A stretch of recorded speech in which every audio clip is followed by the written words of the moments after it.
ओम शांति। रूहानी उड़ान भरने के लिए बेफिक्र बादशाह का पंख बहुत ही श्रेष्ठ पंख है। आज हम आपके लिए यही पंख लेकर प्रस्तुत हुए हैं।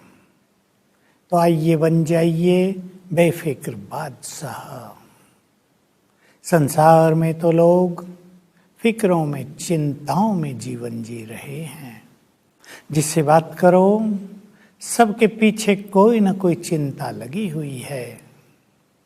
किसी को बच्चों की चिंता, किसी को अपनी, किसी को बीमारियों की, किसी को कोई भविष्य की, किसी के बच्चे पढ़ नहीं रहे हैं, किसी के बुरे संग में चले गए हैं, किसी के संबंधों में गड़बड़ हो रही है। चिंताओं का बोझ ढो रहा है मानव आज। और हम सब ब्रह्मावत्स जो भगवान के बच्चे बन गए, जो उनके प्यारे बन गए, जो उनकी शरण में आ गए, जो उनकी छत्र छाया के नीचे आ गए, वे तो सभी फिक्रों से मुक्त हो गए, चिंताओं से मुक्त हो गए, चिंता मुक्त जीवन जी रहे हैं। क्यों? स्वयं भगवान ने सम्मुख बैठकर एक बहुत सुंदर बात जो कह दी, मेरे को तेरे में बदल दो। फिकर सब बाप को देकर फकुर ले लो और तुम बन जाओ बेफिक्र बादशाह। कितनी बड़ी बात है। जिसकी चिंताएं स्वयं भगवान मांग रहा हो, हाथ फैलाए खड़ा हो, लाओ बच्चे, सारे बोझ, सारी चिंताएं मुझे दे दो। जब मैं हूं तुम क्यों चिंता करते हो? तुम्हारी चिंता करने वाला मैं हूं ना। तो जरा सोचें, गहराई से सोचें। सर्वशक्तिवान हमारी चिंताएं लेने के लिए तैयार है। हम देते क्यों नहीं? क्या रखा है इस बोझ को उठाने में? क्यों बोझ को उठाने में हम अपना सुख समझते हैं, जबकि ये सभी सुखों को आग लगाने वाली चिता है। चिंता तो चिता से भी बढ़कर है। चिता में तो मनुष्य जलकर एक बार, केवल एक बार जलकर भस्म हो जाएगा, परंतु ये चिंता की अग्नि तो प्रतिपल मनुष्य को जलाती है। सोच लें आप, अपनी चिंताएं अपने परमपिता को अर्पित करनी हैं या रोज अपनी चिंताएं अपने पास रखते हुए इस अग्नि में जलते हुए आगे बढ़ना है।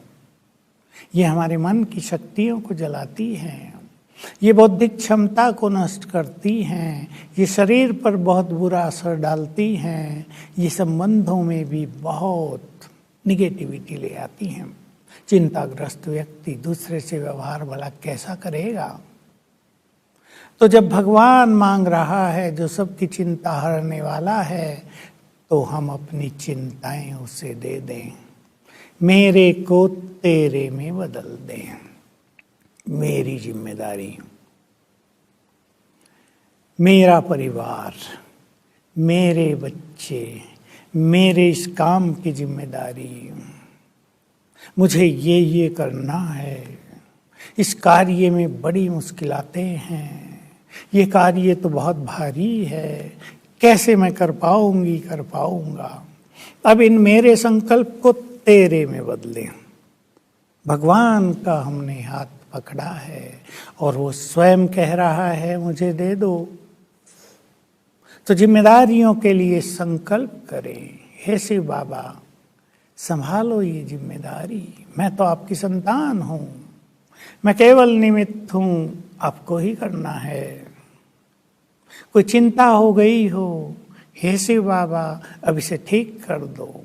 और सुने आवाज बाबा की, बाबा कह रहे हैं बच्चे, तुम्हारे साथ सब कुछ बहुत अच्छा होगा, तुम्हारा भविष्य तो बहुत उज्जवल है, ये ड्रामा तुम्हारे फेवर में बना हुआ है, तुम बहुत भाग्यवान हो, तुम्हें कोई कष्ट होने वाला नहीं है।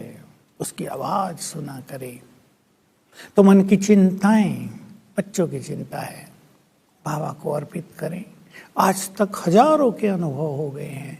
एग्जाम की चिंता थी, बाबा को अर्पित किया, उसने सरल कर दिया, सफल कर दिया। बीमारी की चिंता थी, उसको अर्पित किया, उसने इलाज कर दिया या करवा दिया, सारे रोग कट गए। देकर तो देखें अपनी चिंताएं। जिम्मेदारी में मन परेशान था, बच्चों की शादी है, क्या होगा, पैसा नहीं है, अर्पित किया, आ गया सब कुछ। भेज दिया किसी को मदद करने के लिए, कार्य सरल हो गया। तो हम अपने को समर्पित करना सीखें। केवल तन मन धन समर्पण करने की बात नहीं, ये चिंता और बोझ भी तो हमें समर्पित कर देना है। तो चलें इस संसार में, इस कांटों के जंगल में शेर की तरह बेफिक्र बनकर विचरण करें, बादशाह बन जाएं, जिनका बाप सर्वशक्तिवान हो, जो स्वयं भी सबकी चिंता हरने वाले हों।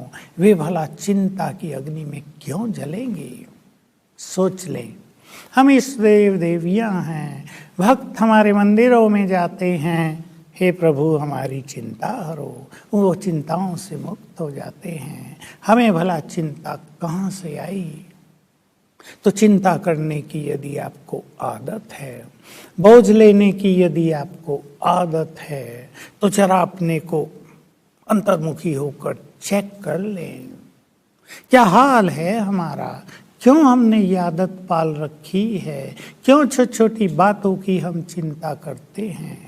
कई बार ऐसा भी होता है बहुतों के साथ, उनके पास चिंता का कोई मतलब नहीं होता, लेकिन चिंता करने की उन्हें आदत पड़ जाती है। हर छोटी बात की चिंता करते हैं। बच्चा स्कूल से आ रहा है, उसको 5 बजे आना है, 5 मिनट ज़्यादा हो गए, चिंतित हो गए हैं, कहीं बच्चे को कुछ हो तो नहीं गया, घबराहट बढ़ने लगी, दिल की धड़कनें बढ़ने लगी है।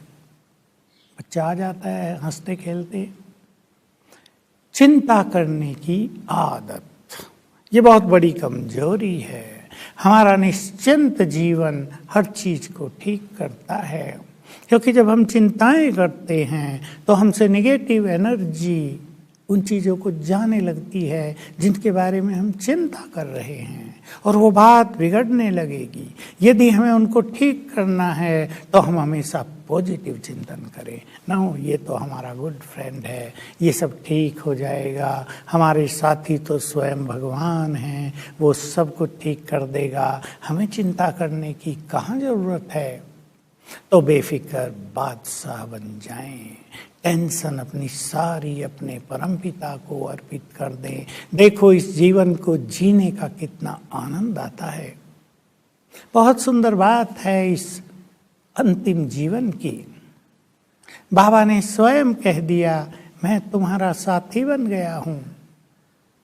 सोच कर देखो, जीवन की राहों पर हम अकेले थे, भगवान साथी बनकर आ गया। तो उसके साथ होने के बाद चिंता कैसी? आप एक घने जंगल से गुजर रहे हैं, पर 8 पावरफुल बॉडीगार्ड आपके साथ हैं, जिनके पास AK-47 है, जिनके पास पावरफुल चीजें हैं। आपको पता है रास्ते में शेर और चीते भी मिल सकते हैं, लेकिन आपके साथ 8 बॉडीगार्ड हैं। आप हंसते खेलते हुए रास्ता तय करेंगे ना। हमें साथ दे रहा है स्वयं भगवान, तो न डर न चिंताएं, वो सब काम आप ही संभाल लेगा। उसको देकर तो देखें। भक्ति में तो केवल गीत गाते रहे। अब अपने सारे बोझ, अपनी सारी चिंताएं उसको दे दें और निश्चिंत निर्भय होकर जीवन जीना सीखें। ड्रामा के ज्ञान से भी तो हम जानते हैं भविष्य पूर्व निश्चित है, वही होगा जो ड्रामा में निश्चित है, और फिर हमारे साथ तो सब कुछ सुंदर है, तो हमें चिंता की बात नहीं। निश्चय कर लें भगवान हमारा साथी है, ये विश्व का ड्रामा भी हमारा साथी है, और हम भी स्वयं बहुत भाग्यवान हैं, हमारा कुछ अहित हो ही नहीं सकता। तो चिंताओं से मुक्त होने का अभ्यास करें और बेफिक्र बनकर इस जीवन की यात्रा को तय करें, तो सहज ही हम मंजिल पर पहुंच जाएंगे। क्योंकि अगर फिक्रों के चिंताओं के बोझ सिर पर होंगे तो हम उड़ेंगे कैसे, हमारी रूहानी उड़ान होगी कैसे, हम फरिश्ते बनेंगे कैसे। तब तो ये अध्यात्म का मार्ग, ये त्याग का मार्ग हमारा खाली चला जाएगा। आइए बेफिक्र बादशाह बन जाएं, कर्म ऐसे करें जैसे बादशाह हों, चले ऐसे जैसे बादशाह हों, लोग देखें इसी संसार में रहते हुए, सारे कार्य करते हुए ये कैसे बेफिक्र होकर जीवन जीते हैं। ओम शांति।